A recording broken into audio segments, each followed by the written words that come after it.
Good evening, gamers. This is GreaverTV, and of course, I am Greaver. Tonight, I'm bringing you an interview.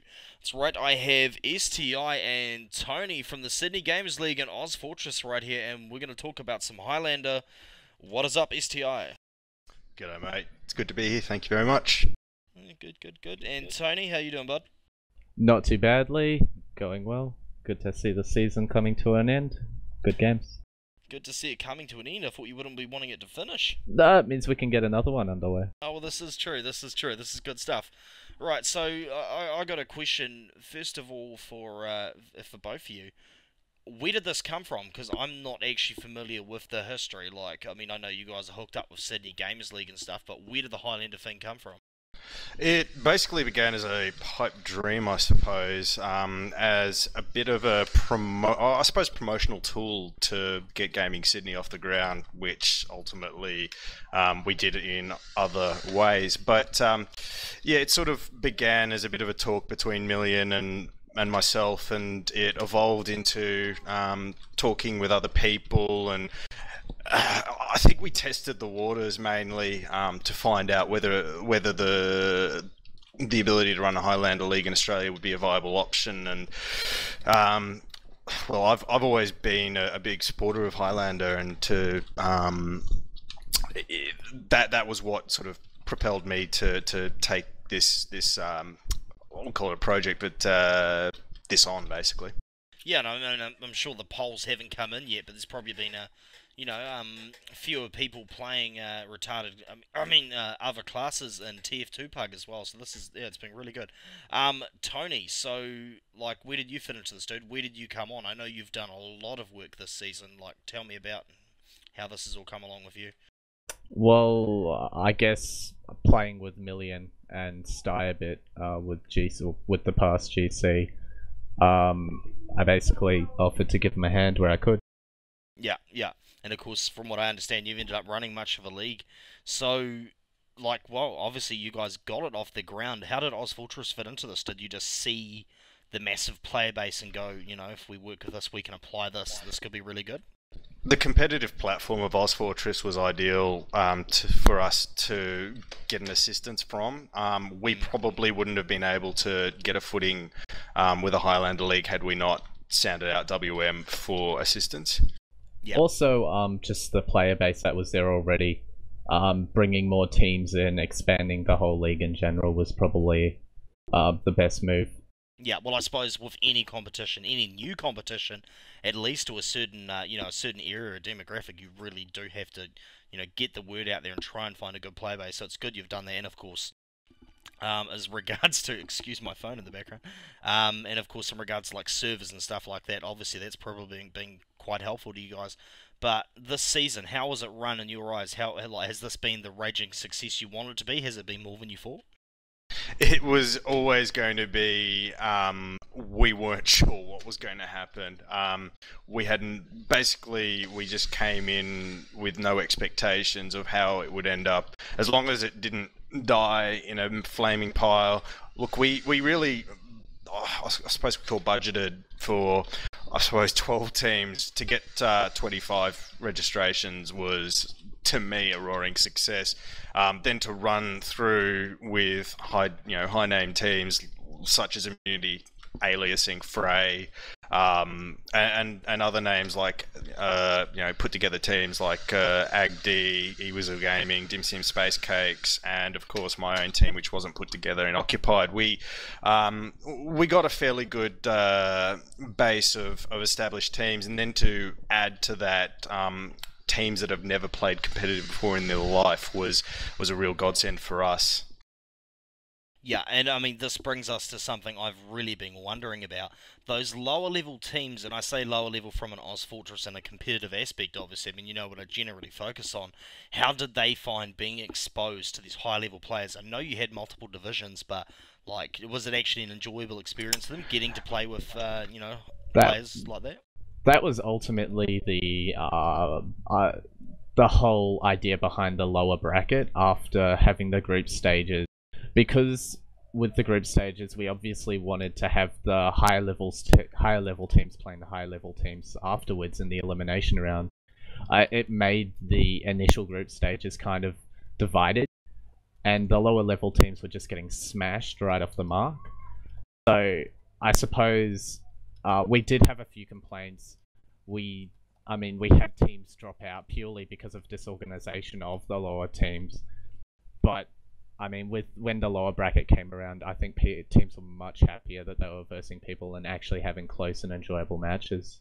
Absolutely, and of course, this is the big one right here, and this has been my main concern with Highlander, because I love Highlander. I reckon it's an awesome format and it's great fun and a good way to get newer players into it. But 9v9, how do you get 18 people in a server? I mean, like the strain on clan leaders, even if they're just getting together once, every week or so. I'll talk this one. Look, as a clan leader, I found, look, I had a dedicated base of players that could actually play Highlander, but look, it's really tough. I've sounded out many teams as to how they coped with it, and to get 9 players was hard. I mean, I know of some Sixers teams that have trouble just with getting 6. So some, you mean most of them, but yeah, carry. Hey, I'm Hey, I'm digging myself into a hole here, but yeah, it from what I've heard, it was really hard, and I think this is where these pickup teams became a bit more of an option for Highlander, such as I said, AgD, eWeasel Gaming, DimSim Space Case. These were teams that were built up with of players from other teams, but were able to,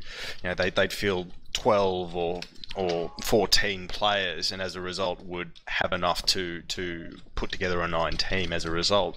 But then you've got bigger teams like Community. Look, they as EDF would pick up players like they had Crunch and Bulk, who wasn't actually a member of Immunity at the time, playing for them. So I think it's a real challenge. So now we know how Bulk got his foot in, eh? Nah, it's a bad joke. Well, I wouldn't say that's the be-all and end-all. I played for the Ruffians-based team the other night, and because I've been trying to get into a Highlander team all frickin' season, but no one would touch me with a barge pole. Probably because I wanted to play Sniper, which is probably one of the most sought-after classes anyway. But honestly, I had the time of my life, and they picked me up that night as a backup, and I was like, yeah! And then I was like, hang on. This is the end of the league, so there better be another season coming, which brings us to that. What is the haps?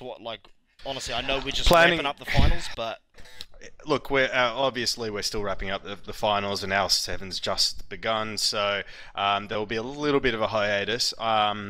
Planning has begun, but at the moment, expect murmurs and talks in the next few weeks as to what will happen with Season 2. There will be a Season 2, that's for sure. It will be bigger, better. The thing with Season 1 was that it was very much I suppose, a trial league. Experiment. An experiment, yeah, that's a better way of putting it. An experiment to figure out how this thing would be run, how rule sets would work, how maps would work, and configs, and all sorts of things, really. Yeah, and I mean, it's good to see this movement coming down under, because obviously I'm involved with Vanilla TV and X Television, so I see a lot of UGC action. I've been quite heavily involved with that lately, and their scenes are just growing at an alarming rate. I know in Europe right now there is over 1,000 players registered for the UGC Highlander League. I mean, that's just nuts. That's just crazy. So yeah, I'm hoping it can come down under, because of course we have Asia Fortress. Shout out to HCAS right there, who is been redesigning their site. I know in conjunction with them, Sandwich Fortress is coming shortly, and of course NZ Fortress. We wouldn't mind looking at the Highlander League too. So it's interesting times.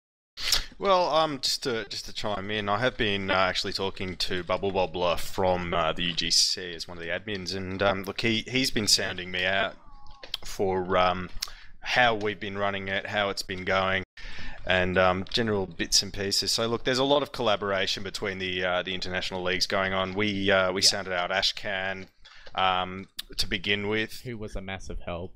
He was an insane help. Shout out to Ashcan and Chris Castle. What is up? So to get that help really benefited us, and look, it'll help us moving forward into future seasons to building a bigger and better league. Right. Well, anyway, you certainly have my blessing. I hope this all goes ahead, and to any prospective teams out there, pick me up early next time. Jesus, man, don't make me wait. But yeah, honestly, any final words, Tony? Well, like in the post that we made, I suppose I'd like to thank all the teams for actually playing. I wasn't completely sure how many competitive teams would be willing to jump into a Highlander where it's 9v9, but I was pleasantly surprised. And of course ozfortress, they were a massive help. Yeah. Oh, and STI and Milling for pestering me. That was good. It kept me going. Oh my god. Pestering? No, putting you up on a. I pinning you up. Just, hey Tony, do that. Okay, I'll do it. Oh hell. Yeah, so yeah, well I've actually heard best new admin of the year, and I hear quite a few people saying Tony, so yeah, this is good. And of course I've seen an @ symbol next to your name on ozfortress IRC lately. So any final words right there, STI? Well, I'd like to give a shout out to ozfortress for the assistance and persisting with the Highlander League for starters, especially WM, for putting up with some of the disputes that occurred during the season. But no, look, I'd like to obviously shout out to Million, who isn't here at the moment, but was the heart and soul of the league. Tony, of course, and those who have talked to me and offered assistance and given me support throughout the league. It's really been tough. Yeah, absolutely. And also shout out, of course, to all the players themselves for getting involved and getting, and helping out and getting this league off the ground. The more players, the better, really, isn't it? And I suppose this is the best way to get people out of the pubs and into a competitive environment.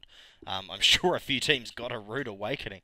Anyway, we're going to wrap that up right there. A bit of a news tidbit right there. I actually casted the grand final for the ozfortress Sydney Gamers League finals. I believe that was yesterday. I casted that with Salamancer from EXTV. And of course, he casts lots and lots of UGC action. Of course, he plays in UGC. So shout out to Salamancer. Yeah, damn straight. So keep an eye out for that cast, provided I haven't screwed that up. I'm currently trying to encode that as we speak. And yeah, that'll go live soon. Anyway, of course, I am Griever. I've been joined by Tony and STI. Thank you for joining me, boys. And yeah, we're going to wrap it up there. Have a good night, people. If you like what you've just seen, click on the links to check out more Team Fortress 2 coverage by GTV. Remember that you can help us promote Team Fortress 2 by subscribing and liking the videos.